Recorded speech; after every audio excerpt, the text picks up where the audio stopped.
Hello সবাইকে, welcome to my channel. চলে এলাম আবার নিউ ভ্লগ নিয়ে। এই ভ্লগটা আমাদের ডুয়ার্স ট্রিপের সেকেন্ড দিনের। আজকে যাব 7 পয়েন্টস ঘুরতে, তাই সকাল সকাল ব্রেকফাস্ট করে 9টার মধ্যে বেরিয়ে পড়লাম। গাড়ি এসে গেছিলো পাক্কা 9টায়। থেকে প্রথমে চলে গিয়েছিলাম গৌরীবাস ভিউ পয়েন্ট। এখান থেকে ভুটান আর ইন্ডিয়ার বর্ডারটা ক্লিয়ারলি দেখা যায়। একটা ফটো আমি অ্যাটাচ করে দিচ্ছি, আপনারা দেখে নেন। তারপর চলে আসলাম বিন্দু ভিউ পয়েন্ট। এখানে রাস্তায় অনেকগুলো ছোট ছোট দোকান আছে, একটা ছোট্ট গাছের দোকান আছে। এই যে কি দারুণ দারুণ সাকলেন্টস এখানে। আর কিছু ঘর সাজানো জিনিস আছে, মানে যেগুলো ট্যুরিস্টরা নিয়ে যায় স্মৃতি হিসেবে। এগুলো মনে হয় আশেপাশের লোকেরাই নিয়ে যায়, কারণ দূর থেকে যদি কেউ আসে তাহলে এইগুলো নিয়ে যেতে যেতে গাছগুলো আর ভালো থাকবে না, তাই জানি না কেন রেখেছে। যাই হোক, পাশের এই দোকানগুলোতে যেই জিনিসগুলো আছে, ছোট্ট ছোট্ট ঘর সাজানোর জিনিসপত্র, ভীষণ অ্যাট্রাকটিভ লাগছে দেখতে। আর এই যে এই দোকানটা দেখতে পাচ্ছেন, এখানে চকলেটসও আছে, মানে যে কোনো রকমের ক্যান্ডি আছে, তারপরে ক্যাডবেরি আছে, আপনারা চাইলে এখান থেকে নিয়ে যেতে পারেন। বিন্দু নদীর জলটাও কিন্তু ভীষণ পরিষ্কার, আর ওপর থেকে যখন নিচের দিকে আসতে পাথরগুলোই ধাক্কা খাচ্ছে তখন আরও সুন্দর লাগছে দেখতে। এদিকে আমার হাজব্যান্ড ফটো তুলতে ব্যস্ত। ওর ফটোগ্রাফি করতে খুব ভালো লাগে, নেচারের ফটো দারুণ তোলে। আপনারা দেখতে চাইলে কমেন্ট করবেন, একদিন দেখাবো। ও হ্যাঁ, একজন দিদি আমার কাছে জানতে চেয়েছিল আমাদের পুরো প্যাকেজের ডিটেলস। আসলে আমরা 4জন গেছিলাম, তাই অনেকটা কম পড়েছিল। পার হেড আমাদের ওই 4 থেকে 4,500 টাকা করে পড়েছিল। আমরা কুচবিহার থেকে যেই লোকাল ট্রেনটা ধরেছিলাম সেটা নিউমাল জাংশনে নামাই, আর নিউমাল জাংশন থেকে আমরা একটা টোটো ধরেছিলাম, যেটা 400 টাকা নিয়েছিল। আপনারা যদি চান তাহলে হোটেলের লোককে বললে ওরাও গাড়ি পাঠায়, সেই ক্ষেত্রে 1000 টাকা পড়বে। তারপর সেদিন বিকেলেই আবার আমরা বেরিয়েছিলাম টোটো করে, যেটা আপনারা আগের ভিডিওতে, মানে আগের ব্লগটাই দেখেছেন। আর ওই টোটো 500 নিয়েছিল। দেখুন কি সুন্দর সুন্দর রং করা পটরি আছে, আমার তো খুব ভালো লাগছিল দেখতে। আর এই দেখুন এই পুতুলগুলো এই মাথা নাড়াচ্ছে, কি ভালো লাগছে না দেখতে। তো হ্যাঁ, যেটা বলছিলাম, সেকেন্ড দিন মানে 7 পয়েন্টস যেদিন ঘুরতে বেরিয়েছিলাম, সেই গাড়িটা নিয়েছিল 3,000 টাকা। সেদিন আমরা লাঞ্চটা হোটেলে করিনি, মানে হোটেল থেকেই বলে দিয়েছিল অন্য একটা জায়গায় করেছি। ঘোরার পথে অ্যাপেল স্টোন বলে একটা স্পট ছিল, সেখানে আমরা লাঞ্চ করেছিলাম। তবে খাবারের কোয়ালিটি কিন্তু খুবই ভালো। হোটেলে খাবারের কোয়ালিটি আমরা খুব ভালো পেয়েছিলাম। আর যেখানে আমাদের লাঞ্চের জন্য বলা হয়েছিল হোটেল থেকে, সেখানেও খাবারের কোয়ালিটি ভীষণ ভালো ছিল। একদম বাঙালি লাঞ্চ থালি। আলু পোস্ত, ধনেপাতা বাটা ছিল, মানে একটা ধনেপাতার চাটনি ছিল, ডিমের ঝোল ছিল, আর ভাত ছিল, আরেকটা সবজি ছিল, আপাতত মনে পড়ছে না। এই যে যেটা দেখছেন আপনারা, এটা হচ্ছে অ্যাপেল স্টোন। আর এই দিকে না অনেক ভালো ভালো ফুল রয়েছে, যেহেতু জঙ্গলের জায়গা, তাই ফুল বলুন, জল বলুন, এখানে অনেক ভালো লাগছিল। আর এই হোটেলটা একদম অ্যাপেল স্টোনের যেই ঝর্ণাটা বয়ে যাচ্ছে, মানে যেই জলটা আছে, সেটার একদম পাশেই।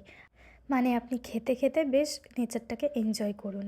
আর শুধুমাত্র জলের আওয়াজ, এখানে জলের যা আওয়াজ, তাতে নিজেদের মধ্যে কথা বললেও শুনতে পাওয়া যাবে না।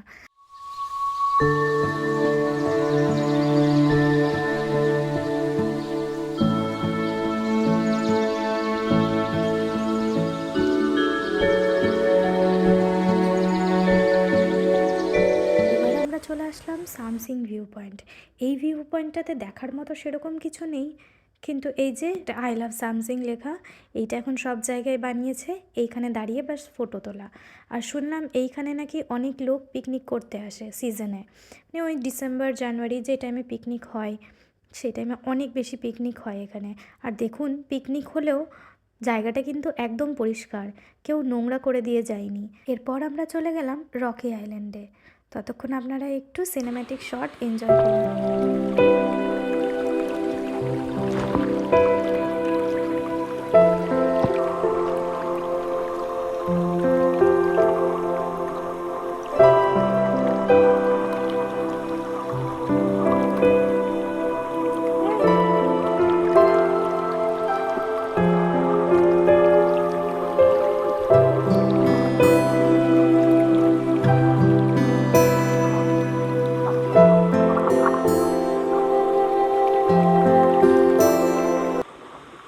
এই যে আমরা যেখান দিয়ে বেরোচ্ছি এটা হচ্ছে লাটাগুড়ি ফরেস্ট। মানে লাটাগুড়ি এখনও পর্যন্ত সেরকমভাবে ডেভেলপড না। এখানে কিছু কিছু জায়গা আছে যেখানে স্কুল হয়েছে, দোকানপত্রও হয়েছে, কিন্তু বাকিটা এরম জঙ্গল আর ক্ষেত।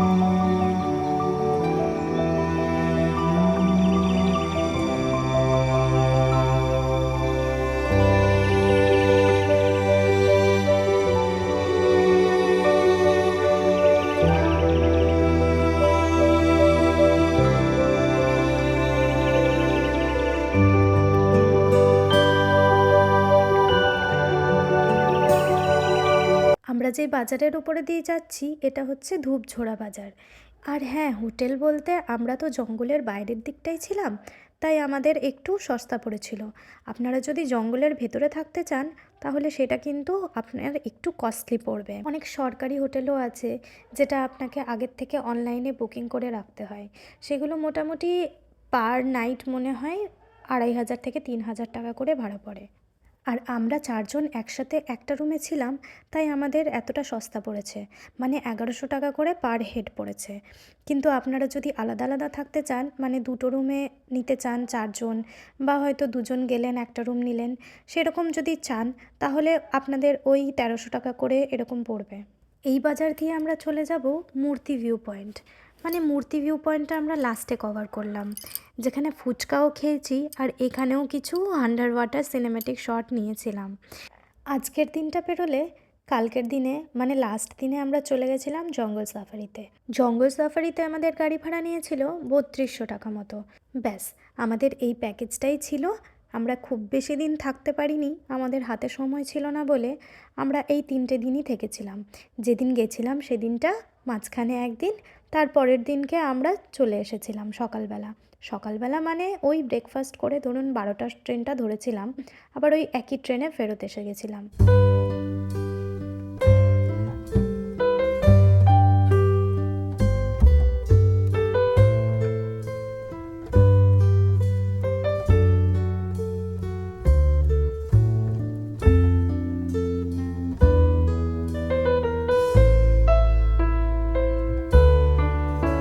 এত ঘুরে টুরে টায়ার্ড হয়ে আমরা রুমে এসে গেছিলাম। রুমে এসে ফ্রেশ হয়েই আগে আমরা স্ন্যাক্স খেতে গেছিলাম। আজকেও স্ন্যাক্সে ছিল ফ্রেঞ্চ ফ্রাইজ আর চা।